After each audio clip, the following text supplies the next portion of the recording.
The next thing you need to know about, I have on Blackboard. I've had it on there since the beginning. It's the beat sheet template, and it's got sequence structure on there. Okay. You do not need to know all the formatting and structure rules of a screenplay, because when we start talking about your stories, I'm not going to be looking at, oh my goodness, did the characters start their journey on page 25 after Act 1? I don't care about none of that. I just want to know that you're telling a good story. But you'll find out that the most interesting, compelling, and truthful stories follow some type of structure. So just so that you're familiar with it, I put up all the different ways that you can look at screenplay structure on Blackboard, and I will walk through those with you now. Okay, so I'm gonna flip the camera around. Wait, let me get my page set up. Okay, so there are a lot of different schools of thought when it comes to screenwriting. The most basic ones, before I flip the page, okay, is the Syd Field Paradigm.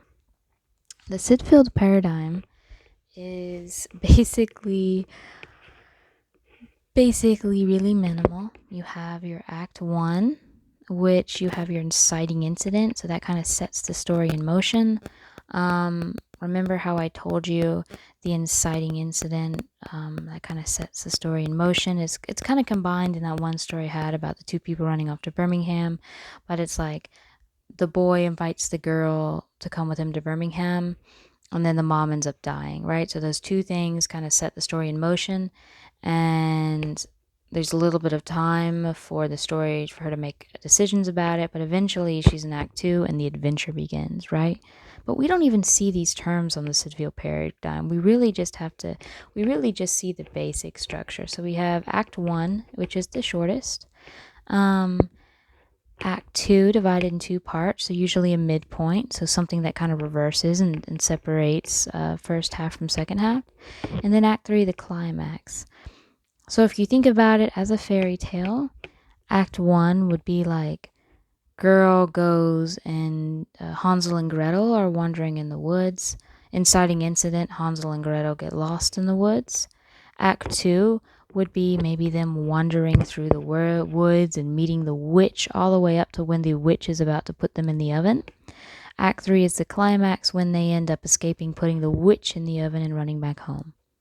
So it follows very, very basic, very, very, very, very basic storytelling structure.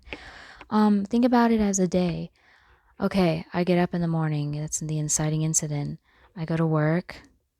I have a lot of stressful days at work, ending with the last class I have, which is really, really, really stressful and scary. Could even be your last class of the day, really, really exhausting and scary. But then I go and drive home and I go to sleep.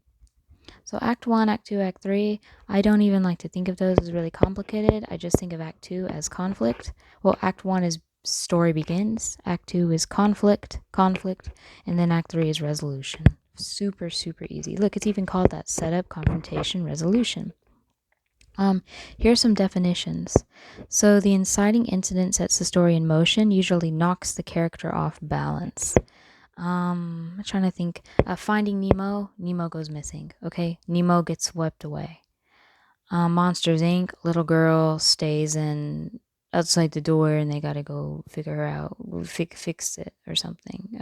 Return her. I'm sorry, I don't know why my mind is blanking. Trying to think of another movie. I guess Planet of the Apes. They end up on a Planet of the Apes. They end up out of their spaceship onto the Planet of the Apes. Something that gets the story moving forward.